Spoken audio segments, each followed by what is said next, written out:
Welcome to the Parenting with Grace and Grit podcast, where every week we discuss behavior and the top 3 strategies we, as behavior analysts, suggest to work on it.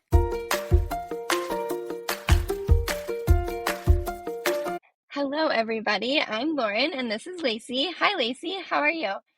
Hey Lauren, so excited to be here talking to you today. Great. Today we're going to talk about sitting at the table at restaurants. So there's a lot of behaviors that actually go into sitting at a table at a restaurant for our little ones. That includes sitting at the table, waiting for food, entertaining themselves until the food comes, eating the food, and then they probably have to wait again so everyone else can finish up and pay the bill. This can be super stressful for parents, as we know and have experienced, to the point where some parents won't even attempt to take their kids out. So we want to help you guys fix that. Yeah, so today we're going to start addressing this from the standpoint that your child may already struggle to do this at home. So the first thing you'll want to do is determine how long your child can sit at the table. So to do this, you'll set a stopwatch and see how long they can sit at the table without screaming, running away, squirming, or anything else that you're particularly concerned about that might happen at a restaurant.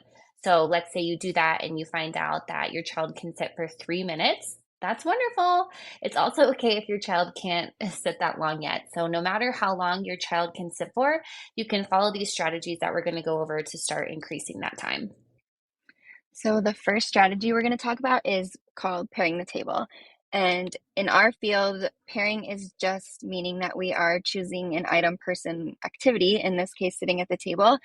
It's something that they might not enjoy, and doing that along with something they do enjoy so that it will make the unenjoyable activity a little bit less unenjoyable, basically. It also means that we're not placing a lot of demands during this time, because that will make it more aversive.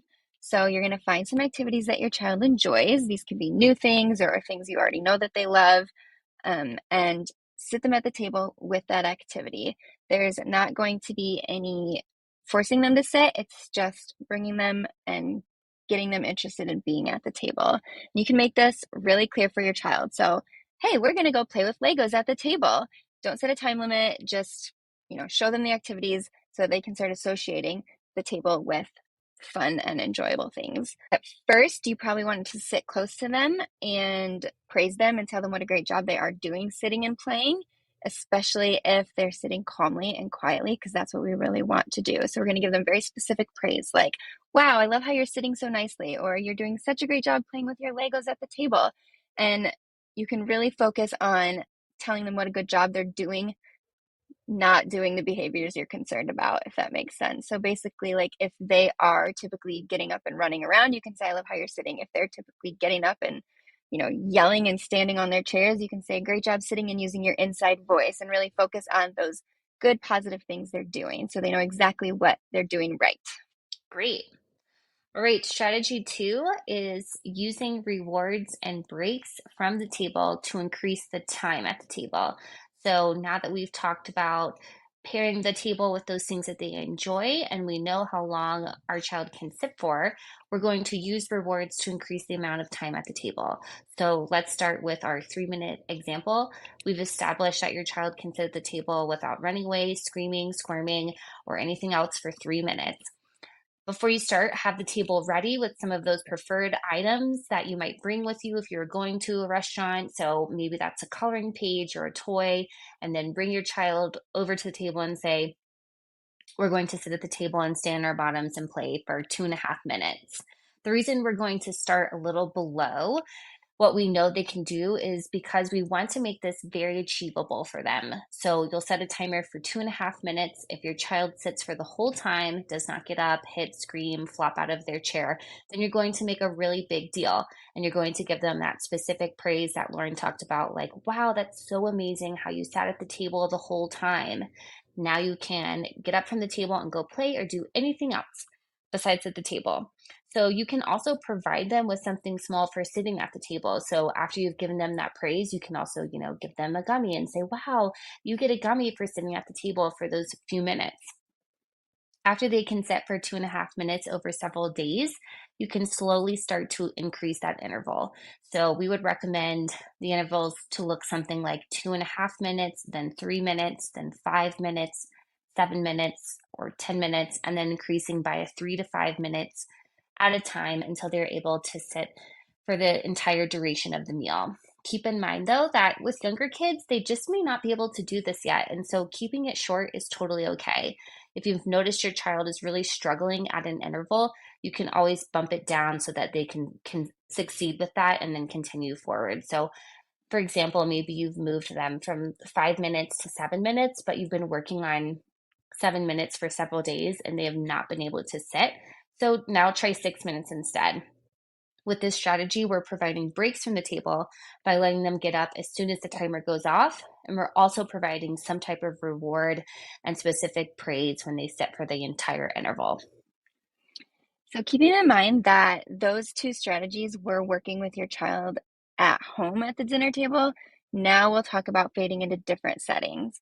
So when we're actually ready to venture onto a restaurant because they can sit for, say 7 to 10 minutes, then we recommend you start with a fast food chain restaurant because it's quick, it's low pressure, there's low risk, and you can easily leave if you start to feel uncomfortable or your child starts to get a little antsy. You'll want to start by talking about this with your child. So tell them, we're going to go to Chick-fil-A to practice sitting and eating at the table. Once you order your food, you're going to sit down and do the same thing you've been practicing at home with the timer and the praise. Keep in mind that even though they might have done really great sitting for 7 to 10 minutes at home, they might have a harder time now that they're in a new setting. Sometimes those skills don't generalize just perfectly and seamlessly. So maybe you'll set the timer for 5 minutes instead. Set clear expectations. So we're going to sit on our bottoms at the table for 5 minutes, use an inside voice, whatever those expectations are. And when the timer goes off, they can get up from the table. Or better yet, they can go to the playground at that restaurant if there is one. Now, this might be a little bit more stressful if you have multiple children. We suggest practicing as much as you can. And if they don't sit for the full 5 minutes, they just don't earn that reward at the end. So going to the playground or whatever it is. We definitely suggest following through on that because we don't want to then reward them if they weren't able to sit. So say they did great at the restaurant, they're able to sit and have the full meal. We suggest trying something like Panera next. Same rules apply. You're going to set the timer for them, and then once the timer goes off, they can get up. And then once you're ready to really venture out to a sit-down restaurant, we suggest going prepared with multiple activities for them to do, especially while they're learning to get used to it. So just like before, we're essentially pairing the table with things they like to do. At first, this might require a lot of effort and attention on your end, but the more you practice, the easier it will be, and the more independent your child will become. And then the more you guys can enjoy restaurants as a family. Yes, we hope these tips will be helpful for you. Just keep in mind, it definitely takes a lot of practice. And the first couple of tries in the new settings, like especially the sit down restaurant, might be pretty challenging. But if you just stick to these strategies, they really should help and increase the amount of time that your child will be able to sit down at a table. So now it's time for our Grace and Grit guidance segment where we give advice to situations pertaining to the topics from listeners. It's always anonymous, and if you want to write in, you can email us at graceandgritbcs@gmail.com. Hey G&G, when out at restaurants, what is the best way to incorporate screen time?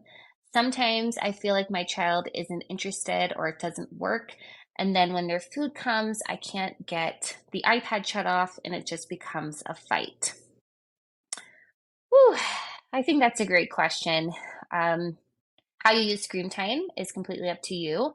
I think one thing to mention is keeping in mind the availability of screen time. So your child might become disinterested if they had just watched TV at home or they've had a lot of screen time that day. So you might want to save screen time on the day that you know you'll be going to a restaurant so that it's more effective when you need to use it.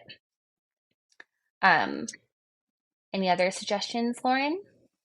I would say that if your child's already able to sit for a longer period of time, maybe they can get their iPad after the meal while everyone else finishes up. I would also suggest setting really clear expectations ahead of time. So if you're going to give them the screen before the food arrives, tell them that you're going to turn it off when the food comes, and then maybe they can have a little bit extra after they're done eating. And if they do turn it off nicely when the food comes, you can have a little special treat for them too, just so they know that that was like such a great thing that they did.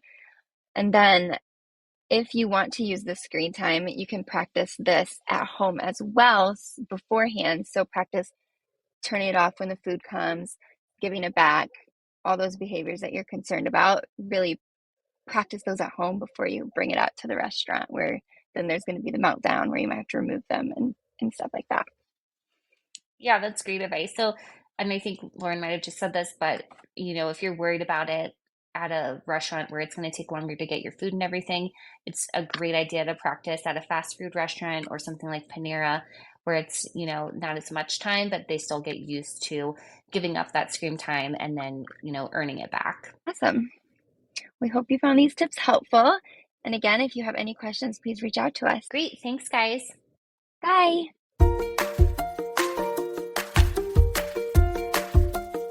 If you need help or have additional questions, you can email us at graceandgritbcs@gmail.com.